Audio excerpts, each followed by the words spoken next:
In the shadow of Italy's mighty Mount Vesuvius, there once existed a city full of color and life. A Roman city filled with laughter, markets, art, and celebration. Its people lived unaware that beneath their feet, the earth was preparing a disaster beyond imagination. This city was Pompeii. Today, it stands as a frozen moment in history. Preserved under volcanic ash, exactly as it was nearly 2,000 years ago. This is the story of how it lived, how it thrived, and how, within a single day, it died. Pompeii was a vibrant port city near the Bay of Naples, home to nearly 20,000 residents. Merchants, craftsmen, farmers, nobles, travelers, and slaves all lived together within its stone walls. Its streets were alive with voices, footsteps, and the sounds of trade. Colorful frescoes decorated houses, fountains sparkled in courtyards, and the city's amphitheater echoed with cheering crowds. But beneath this beauty slept a silent threat: Mount Vesuvius. For centuries, it had not erupted. Generations grew up believing it was only a mountain. No one realized it was a volcano gathering power. Nature gave warnings. Small earthquakes rattled homes. Water rippled in jars. Walls cracked.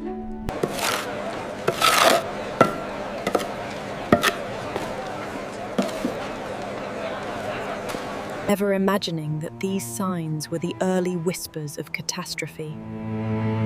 Summer arrived. The market stayed busy. The taverns bustled with laughter. Families enjoyed warm evenings in their gardens. Children played in the streets. Life continued in the shadow of a ticking clock. The people of Pompeii lived richly textured lives. Bakers heated massive stone ovens before dawn. Mosaic artists carved floors for wealthy villas. Fishermen returned with nets full of seafood. Traders from Egypt, Greece, and Syria brought expensive oils, spices, perfumes, and cloth. In the evenings, citizens visited bathhouses, theaters, and festivals. Wine was poured. The city felt alive and endless. No one sensed that it was living its final days. On the morning of August 24, 79 AD, the sky was bright and clear. Birds chirped on rooftops. Merchants opened their shops. Children ran through the forum. It was an ordinary day.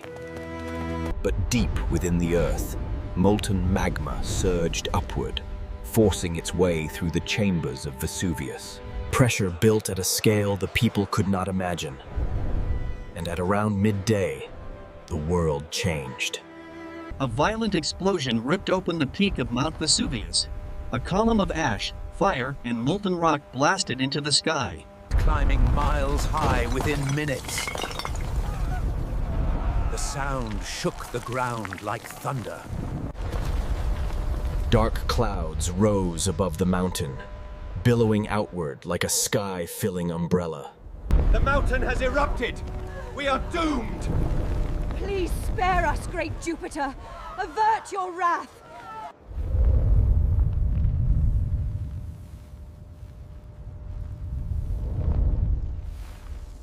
Children watched in confusion as it dusted rooftops and streets. Then it fell harder.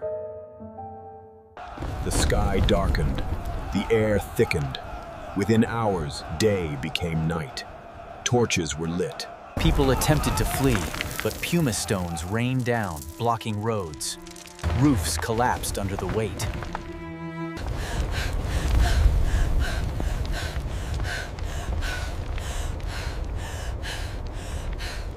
We are almost there, just a little further. Hold on tight, darling!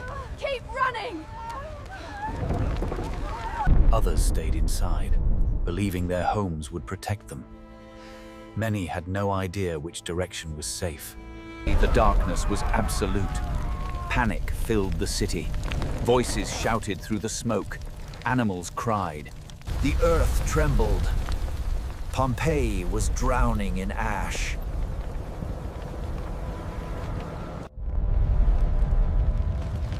By nightfall, the volcano unleashed its most deadly pyroclastic surge, roared down the slopes of Vesuvius. It moved faster than any horse and hotter than any furnace. In seconds, it swallowed the city. People did not have time to run or even cry out. Pompeii disappeared beneath more than 20 feet of ash.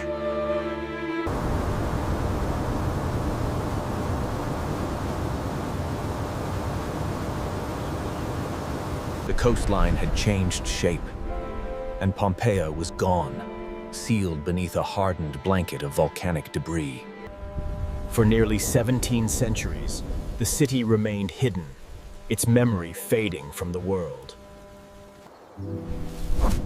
Grass grew over the land, trees root in the ash. In 1748, everything changed. Workers digging near Resina uncovered ancient walls. Soon more discoveries appeared. Painted rooms, statues, pottery, jewelry. Archaeologists arrived, expecting ruins. Instead, they found a perfectly preserved world. Streets, homes, fountains, ovens, tools, everything remained exactly where it had been left on the day of the eruption. Pompeii was a time capsule of Roman life. Shapes of bodies long decayed. He filled these cavities with plaster. When the casts hardened and the ash was removed, the final moments of Pompeii's people reappeared with heartbreaking clarity. A mother clutching her child, a man covering his face, a dog curled in agony, families huddled together. These were not fossils. They were human beings caught in a moment of terror. Pompeii revealed how Romans lived in extraordinary detail. Kitchens with pots still on the stove, tables set for meals, bread carbonized in ovens, graffiti on walls showing humor, insults, Villas decorated with stunning frescoes of gods, animals, and landscapes. Bathhouses with intricate plumbing systems. Workshops filled with tools waiting for their owners to return. Pompeii was not just an archaeological site. It was a living story, preserved in silence. Walking through Pompeii today feels like stepping back in time. The stone streets still show the wheel ruts of Roman carts. The amphitheater still echoes with imagined cheers. Sunlight still falls into the gardens of ruined villas. It is a place where the past breathes, where the voices of people long gone can almost be heard. But it is also a reminder of the fragile nature of life and the overwhelming power of nature.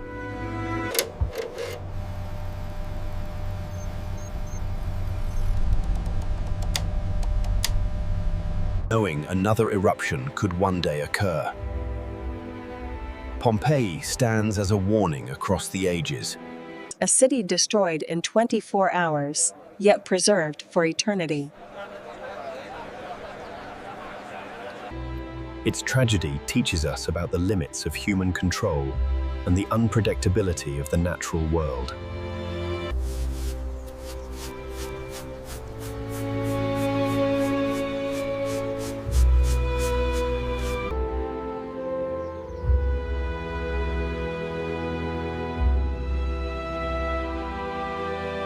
We see people who lived ordinary lives, filled with joy, fear, love, ambition, and hope. And so, the lost city of Pompeii speaks across centuries. It reminds us that civilizations can vanish, but stories, if preserved, can live forever. Pompeii died in a single day, but through its ruins, it continues to breathe, to teach, and to echo the final heartbeat of a world swallowed by fire.